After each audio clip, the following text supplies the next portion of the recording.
go to that. Spurs and Sixers. I got Iman Shumpert and Alan Hahn here. First of all, Victor Wembanyama in the first quarter was just spectacular. Going up against Embiid, that's 15 feet of fun. Between the two of them, well, look at the spin move, Alan, on the sideline. Yeah, Oubre, too small. Everybody pretty much is too small, but just easy finish on the post. He looked like early on he was rolling. And Shump, how about this? Just throw it up and let the big fella throw it down. Man, it must be a nice luxury, man. And then here's the best one. We got a transition. Watch Wembanyama Run that running floor. the floor. Run Look at that this. floor. Hey! Oh, let me show you looks. Hey! We need more angles. You need Oh, I angles. love it. You Oh, I need love to see it. this from Oh, every I love angle. to see it. Oh, I Here love comes to the best one. Oh, watch your face. Athletic. Wembanyama 9 points in the first quarter, but then everything turns. Watch it here. Wembanyama off the Embiid loose ball. Wembanyama colliding with Paul George, and he is in pain. Yeah, he's going for the ball. It doesn't look like a lot. And at first, the thought was that it was a shoulder issue as he's grabbing the shoulder right there. He left. He came back into the game, but we'll see. He's just not the same. See, his hands are down here. He doesn't look like his usual active self on the defensive end, and then shortly thereafter on the offensive side, Shump, you could just see he doesn't feel right. You see it? Yeah, it's just not aggressive. But just look at him as he walks He away. still scored it, though. Right away, He grabs got the rib. bucket. He would score 17, but he would leave at halftime and not return until left rib contusion. There's a lot of significance to this. We'll talk about it in a minute. Meanwhile, Spurs would pull away in his absence. They're up 11, and then Luke Cornett, and now they're up 13. Stephon Castle had a triple-double. Spurs win at 115-102. They reach 60 wins for the first time in 9 years. But the storyline is Wembanyama, and here's the magic number. He has played in 64 games this year. They have 3 remaining. Remember, the season ends on Sunday. He needs to play at least 20 minutes in one of San Antonio's 3 remaining games to reach the 65-game threshold that is required for NBA season awards. Again, you'll see them tomorrow night against the Trailblazers on ESPN. We don't know whether or not we will see Wembanyama, and that obviously is a major question here. The 65-game rule has come up a lot in conversation this season because it's going to impact a lot of important players, and now it impacts Wembanyama. What do we say about it? Well, first and foremost, we'll see how serious this injury is. He still has a couple of days if they have to get him into a game. The Sunday game against Denver might not even matter to anybody. And if you can play him in that game, I think the motivation would be to do that.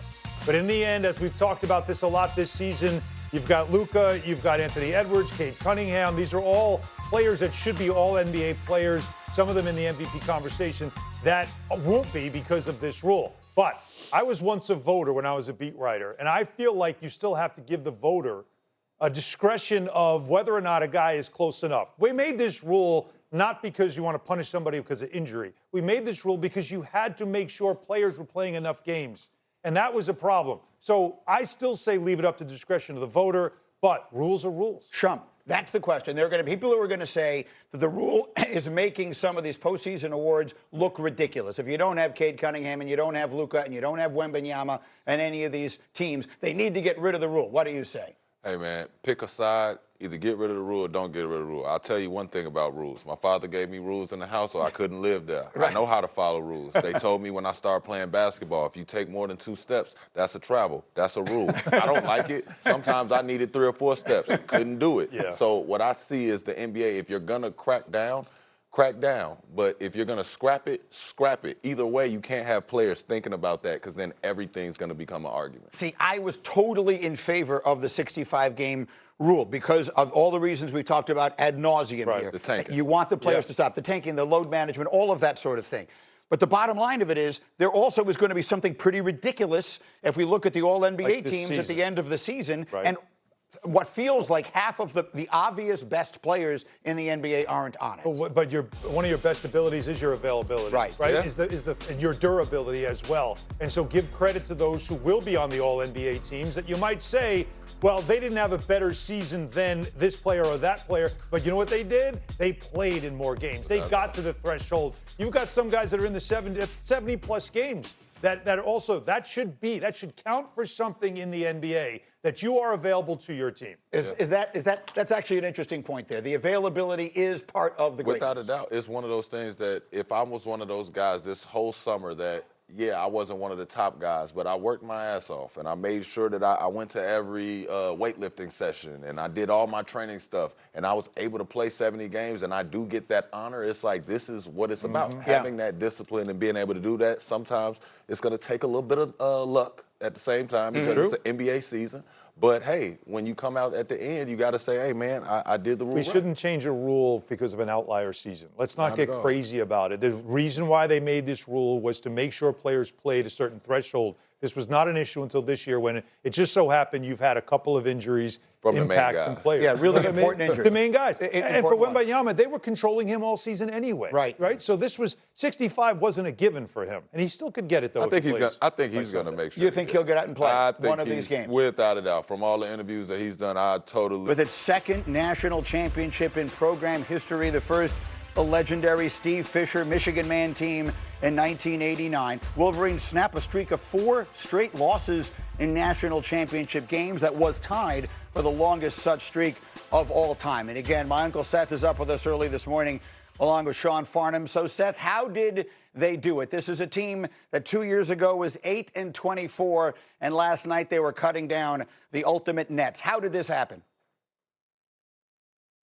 They dominated the game at the rim. They dominated the game in the paint. They dominated the game defensively. I mean, this was a defensive win. They switched at 1 through 5. They pushed UConn away from the basket. When they got into the rim, they were met with force. And when I say force, it was impossible to get into the paint.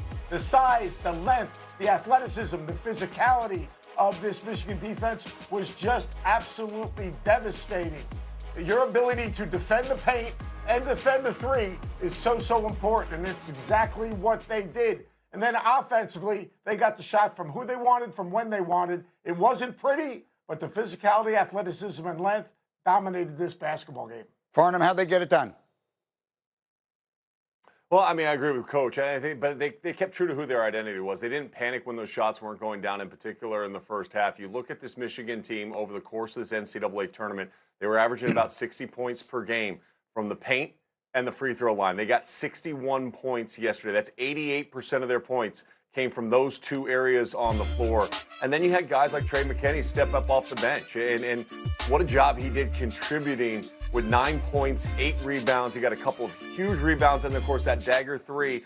And it's understanding your roles, how you have to operate within them. And to Coach's point, too, I mean, when you make life difficult for your opponent at the offensive end of the floor, and UConn runs some of the best action in all of college basketball, and they were disrupted because of that length, because of the switchability of which Michigan brought, and, of course, getting the Huskies into foul trouble, that was also a big-time key to their win. So the game last night. Yes, go ahead, Seth. Yeah, just think about it. Like, they played the first 5 games in the NCAA tournament, they averaged 95 points a game. Yeah. They played 5 games like they were guarantee games. Like, those schools should get an NCAA check and another $150,000 as a guarantee game. But they also played in a half court yesterday.